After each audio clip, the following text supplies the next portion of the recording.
कथेचा आजचा भाग सुरू करण्यापूर्वी सर्वांना विनंती आहे की प्लीज कथा जर आवडली तर चॅनलला प्लीज सबस्क्राईब करत जावा, कारण सबस्क्रायबर खूप कमी आहेत. कथेच्या आजच्या भागाला सुरुवात करू. जानू, काय विचारते मी? समोरून अनुष्काचा आवाज आला. अगं म्हणजे त्यांची गर्लफ्रेंड आहे, तिला माहिती असेल ना ते कसे आहेत ते. गार्गी सावरून घेत बोलली. जाऊ दे तो विषय. मी दिल्लीला आली की मुंबईला पण येणार आहे. भेटू तेव्हा. चल ठेवते. Bye. See you and take care. आता पुढे. Bye, take care. गार्गी हसत बोलली आणि फोन ठेवून दिला. त्याचवेळी गार्गी, राघवचा मागून आवाज आला. तसं गार्गीने मागं पाहिलं. राघव केबिनच्या दरवाजामध्ये उभा होता. येस सर, मी आलेच.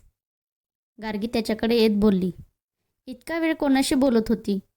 राघवने विचारलं आणि गार्गीने थोडं विचित्रपणे त्याच्याकडे पाहिलं. याला फारच इंटरेस्ट प्रत्येकाच्या पर्सनल लाईफमध्ये. असं विचारतो जसं काय हा माझा नवराच आहे. गार्गीने त्याच्याकडे बघून जबरदस्ती स्माईल केलं. अनुष्का होती. ती बोलली आणि पुन्हा जाऊन खाऊ लागली. राघवचा नाश्ता झाला होता. बहुधा त्याचं इथलं काम पण झालं असावं.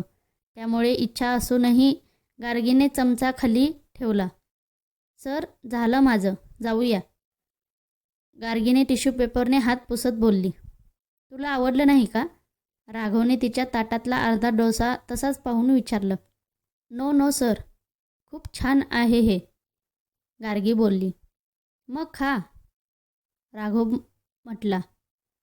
सर सॉरी, तुम्हाला लेट होत असेल. गार्गी म्हटली. आज संडे आहे, फ्री डे.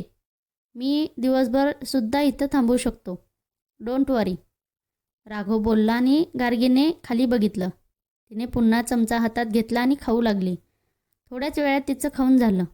सर निघूया का? गार्गी म्हटली. वेट, तो बोलला आणि फोनमध्ये काहीतरी करू लागला. बराच वेळ गेला तरीही तो पुन्हा काहीच बोलला नाही. मग मात्र गार्गी वैतागली. सर, मी जाते आता, मला लेट होतोय. ती घड्याळात बघत बोलली. कशासाठी लेट होतोय? राघवने फोनमधून वर न बघताच विचारलं. सर, मला खूप सारी कामं आहेत. गार्गी म्हटली. कसली कामं? राघवने विचारलं. घरातली. गार्गी अडखळत बोलली. व्हॉट घरातली? राघवने फोन बाजूला ठेवला आणि तिच्याकडे पाहिलं. शिट, आजकाल याला सगळ्या गोष्टींचा तपशील द्यावा लागतोय. गार्गीने मनातच त्याला शिवाय घातल्या. ते कपडे वॉश करायचे आहेत, रूम पण साफ करायचे आहे. गार्गी ओशाळून बोलली आणि राघव फक्त तिच्याकडे विचित्रपणे बघत होता. Is it? शेवटी त्याने एवढंच विचारलं. हो, ॲक्च्युली ते आठवडाभर जमत नाही ना, सो. गार्गी केसांची लट कानामागे सारत बोलली. Fine, I will drop you. Raghav उठून कोट नीट करत बोलला. सर, मी जाईन, डोंट वरी. गार्गी तिची पर्स खांद्याला अडकवत बोलली. I said I will drop you. तो बोलला आणि तिच्या पुढे निघून पण गेला. हिटलर कुठला, कोणाचा ऐकायचं नाही. गार्गीने एक दीर्घ श्वास घेतला आणि मग त्याच्या मागोमाग गेली. जानू, अगं पण एका आठवड्यात तुला कुठे रूम भेटणार आहे? रेश्मा काळजीने गार्गीला विचारत होती. गार्गी आणि ती आतच गप्पा मारत बसल्या होत्या. बाहेर रात्र झाली होती आणि हवेतला गारवा खिडकीतून आतमध्ये येत होता. मी ऑनलाईन बघितलं आहे. एके ठिकाणी ब्रोकरसोबत कॉन्टॅक्ट पण केला आहे. शिवाय मी ऑनलाईन सर्च केलं तेव्हा तिथल्याच एका ब्रोकरकडून मला कॉल आला होता. एके ठिकाणी रूम आहे, तिथे अगोदरच 2 मुली राहतात. तो बोलला आहे उद्या भेटायला ये म्हणून. शिवाय ती रूम पण माझ्या बजेटमध्ये आहे. म्हणून मी उद्याच त्या मालकाशी बोलून फायनल करायचं ठरवलं आहे. गार्गी खिडकीतून बाहेर बघत बोलली. यार, त्या रमेशला तर चोपलं पाहिजे. त्याच्यामुळे आता मला एवढी चांगली मैत्रीण सोडावी लागणार. रेश्मा नाराज होत बोलली. अगं आपण भेटू ना, नाहीतर तूच चल तिकडे. गार्गी हसत बोलली. नाही ना, माझा जॉब इथंच जवळ आहे, नाहीतर आले असते. रेश्मा म्हटली. गार्गीने सुस्कारा सोडला. जानू, मी झोपते, तू पण झोप, रेश्मा अंगावर पांघरून घेत बोलली. गार्गीने तिला गुड नाईट केलं आणि खिडकीच्या जवळ जाऊन उभी राहिली. बाहेर सगळ्या बिल्डिंगमध्ये लाईट दिसत होती. वर आकाशात चांदण्या एका चंद्राभोवती जमल्या होत्या. त्यांना बघून गार्गी क्षणभर हरवून गेली. बाहेरून येणाऱ्या थंड वाऱ्याने तिच्या अंगावर काटा आला आणि त्या वाऱ्याच्या स्पर्शाने त्या एकांतात तिला राघवची आठवण आली. आता तो आपल्या जवळ असावा, त्याच्या उबदार मिठीत बसून हे चांदणं बघावं, त्याच्या छातीवर डोकं ठेवून त्याच्या हृदयाची धडधड ऐकावी आणि त्याने आपल्या केसातून हळूवार हात फिरवावा. किती सुंदर कल्पना आहे. गार्गी गालातच हसली आणि त्याचवेळी ती स्वतःच्या विचारांवर चमकली. ओ गॉड, हे मी काय विचार करते, जे कधीच शक्य नाही अशा गोष्टी माझ्या मनात तरी का येत आहेत. तो कुठे आणि मी कुठे. तो आकाशातला चंद्र आहे आणि मी इथून त्याला पाहणारी एक सामान्य मुलगी. आमची जोडी तर कधीच शक्य नाही. मग सारखं का तो आठवतो. जानू, हे काय होते तुला. एक वेगळी फिलिंग, तेही त्याच्यासारख्या माणसासाठी. आजपर्यंत असं तर कधीच झालं नाही. मग त्याच्या बाबतीत मी एवढे का सेन्सिटिव्ह होते. नाही, मला हे सगळं थांबवायला हवं. याचा पुढे जाऊन मलाच त्रास होईल. फक्त त्याचं नाव हातावर लिहिलं तर एवढा त्रास झाला. आता त्याचा विचार मनात येत राहिला तर. नाही, नकोच. प्लीज बाप्पा, मला यातून सोडव. असे विचार नको आहेत, प्लीज. आणि तसेही माझ्या मनात फिलिंग फक्त त्याच्यासाठीच असणार जो फक्त माझा असेल. आणि राघव तर तो तर कितीतरी जणींचा आहे. स्वरा मॅडमच्या अगोदर पण त्याच्या गर्लफ्रेंड्स होत्या. हर्षा बोलली होती. आपण त्याचा विचार कधीच नाही करू शकत, कधीच नाही. गार्गीचे डोळे पाण्याने भरून आले, पण तो मात्र मनातून जायचं नावच घेत नव्हता. ती कशीबशी झोपण्याचा प्रयत्न करू लागली. सकाळी उठून ऑफिसला जायचं होतं म्हणून. शिवाय लवकर येऊन त्या माणसाला पण भेटायचं होतं. एकदा दुसरी रूम भेटली की आपण काळजी घेऊ. त्या रमेशला काहीच माहिती पडू द्यायचं नाही. पण त्याला इथला पत्ता कसा कळला असेल. कदाचित चुकून मामींना सांगितलं असेल आणि मामीकडून रमेशला कळलं असेल. त्यामुळे आता मामाला पण आपण कुठे राहतो ते सांगायचं नाही असं तिने ठरवलं. दुसऱ्या दिवशी नेहमीप्रमाणे ती ऑफिसला गेली आणि तिचं काम सुरू केलं. मधून ती राघवच्या केबिनकडे नजर टाकत होती. पण दुपार झाली तरी आज राघव ऑफिसमध्ये आला नव्हता. तिला थोडं काळजी वाटू लागली. तिने 1-2दा फोन घेऊन त्याचा नंबर पण डायल केला, पण रिंग व्हायच्या अगोदरच कट पण केला. तिने संध्याकाळपर्यंत वाट पाहिली, पण तो आलाच नाही. मग मात्र तिने एक सुस्कारा सोडला आणि ऑफिसमधून डायरेक्ट दिलेल्या ॲड्रेसवर गेली. ते एक छोटंसं रेस्टॉरंट होतं.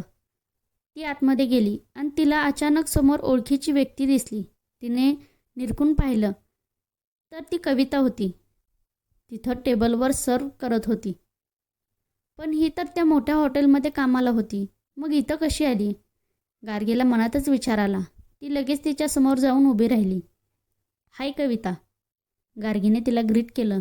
तसं कविताने चमकून तिला पाहिलं आणि तिला पाहताच कविताच्या कपाळावर आठ्या उमटल्या. हॅलो मॅडम, प्लीज तुम्ही टेबलवर बसा आणि ऑर्डर करा, मी घेऊन येते. कविता निर्विकारपणे बोलली आणि निघून गेली. गार्गीला थोडं विचित्र वाटलं. ही अशी का रागवल्यासारखी वाटली. गार्गीने लगेच तिचा फोन घेतला आणि त्या माणसाला फोन केला. तो माणूस यायला अजून अवकाश होता. मग तिने कवितासोबत बोलायचं ठरवलं. तसंही कविताने तिला मागच्या वेळी पूर्ण सत्य सांगितलं नव्हतं. पण या सगळ्यांमध्ये मला पडायची काय गरज. मधूनच तिचं मन तिला विचारत होतं. पण शेवटी ती उठली आणि रेस्टॉरंटच्या किचनमध्ये जवळ गेली. त्या रेस्टॉरंटच्या किचन जवळ गेली.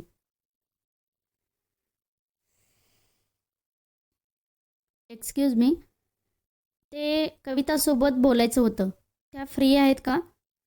तिने तिथल्या एका माणसाला विचारलं. हो, मी पाठवतो, तुम्ही थांबा. तो माणूस बोलला आणि आतमध्ये निघून गेला. थोड्या वेळातच कविता वैतागलेल्या अवस्थेत बाहेर आली. काय आहे मॅडम, इथं मी काम करते. तुम्हाला काही घ्यायचं असेल तरच इथं बसा, नाहीतर तुम्ही जाऊ शकता. कविता एकदम तुसडेपणाने बोलली. ओके, इथं ये, बस. मला तुझ्याशी बोलायचं आहे. आणि हो, मी ऑर्डर केली आहे. गार्गी बोलली आणि शेजारच्या मोकळ्या टेबलवर जाऊन बसली. कविता पण थोड्या रागातच तिच्यासमोर येऊन बसली. तू माझ्यावर एवढी का रागवली आहेस? उलटं तू खोटं सांगितलंस म्हणून मी तुझ्यावर रागवायला हवं होतं. गार्गी नाराज होऊन कविताला बोलली.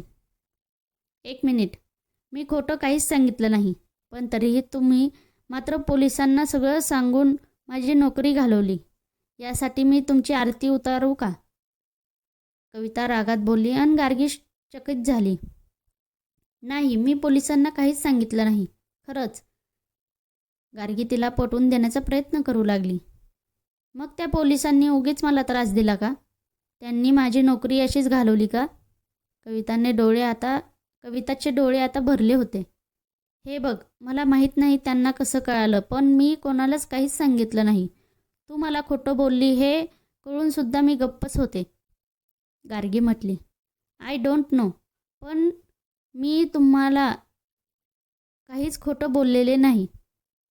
कविता डोळे पुसत बोलली. अच्छा, मग आराध्या मॅडम प्रेग्नेंट होत्या. तुझ्या सो कॉल्ड वाईफ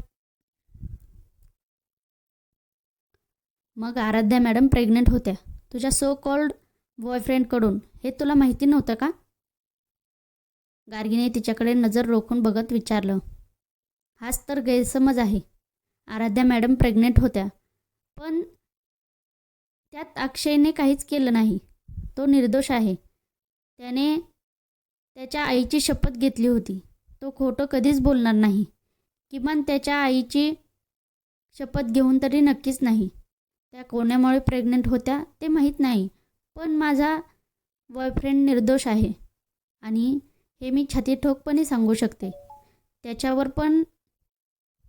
त्याच्यावर माझा पूर्ण विश्वास आहे. कविता ठामपणे बोलली आणि गार्गी गोंधळून गेली, कारण कविताच्या बोलण्यात कुठेच खोटेपणा जाणवत नव्हता. मग आराध्या मॅडम प्रेग्नंट कोणामुळे होत्या? गार्गी तशीच विचारात पडली. एक्सक्यूज मी, मला कामं आहेत, कविता बोलली आणि तिथून निघून गेली. गार्गीचं डोकं गोंधळून गेलं होतं.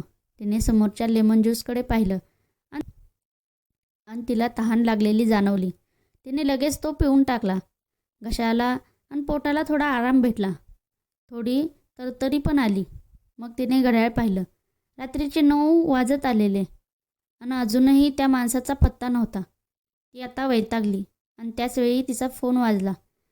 त्याच माणसाचा होता. तिने लगेच रिसीव्ह केला. हॅलो मॅडम, तुम्ही बाहेर येता का? मी थांबलो आहे, त्या माणसाचा आवाज आला. ओके, मी येते, ती बोलली आणि उठली. त्याचवेळी तिला काहीतरी विचित्र जाणवलं. शरीरात थोडंसं कंपन, पण तिने लक्ष दिलं नाही आणि त्या रेस्टॉरंटच्या बाहेर आली. बाहेर आल्यावर पण तिला काहीतरी वेगळीच जाणीव होत होती. शरीरात काहीतरी विचित्र होत असल्याची भावना होत होती. पण आज त्या माणसाला भेटलं तरच लवकर रूम मिळणार होती आणि त्या रमेशकडून सुटका. तिने इकडे तिकडे बघत त्या माणसाचा पुन्हा नंबर डायल केला. हॅलो, समोर काळ्या कलरची BMW दिसत आहे का? त्यात येऊन बसा, त्या माणसाचा आवाज आला. गार्गीने समोर पाहिलं. रस्त्याच्या दुसऱ्या बाजूला खरंच काळ्या कलरची कार उभी होती. तुम्ही बाहेर येता का? आपण इथं बसून बोलू, गार्गीने डोकं पकडून बोलली. अहो, तुम्हाला रूम पण दाखवायची आहे. चालत थोडीच जाणार आहे. या लवकर, रात्र होत आली आहे, त्या माणसाचा आवाज आला. मी उद्या रूम बघायला येऊ का? थोडी तब्येत ठीक वाटत नाही. गार्गीला उगीच मनात धाकधूक वाटू लागली. का वाटत होती ते पण तिला कळत नव्हतं. सॉरी मॅडम, पण मला दुसरं एक गिऱ्हाईक आहे आणि त्याला आज रात्री फायनल सांगायचं आहे. बघा तुम्हाला जमतंय का? नाहीतर, तो माणूस बोलला. इतक्या लवकर तिच्या बजेटमध्ये रूम मिळणं मुश्किल होतं. ही हातची गेली तर तिचे प्रॉब्लेम्स वाढणार होते. ओके, मी येते, थांबा, ती लगेच बोलली. कदाचित खाली बसल्यावर ठीक वाटेल म्हणून मग तिने फोन ठेवला आणि समोर पाहिलं. समोरच्या गाडीचा दरवाजा उघडला. तिने इकडे तिकडे पाहिलं आणि रोड क्रॉस करू लागली. प्लीज सबस्क्राईब करत जावा आणि जास्तीत जास्त शेअर करत जावा. ही स्टोरी म्हणजे सर्वांपर्यंत कथा पोहोचेल. भेटू उद्याच्या भागात. आजची कथा कशी वाटली ती कमेंट करायला विसरू नका. धन्यवाद.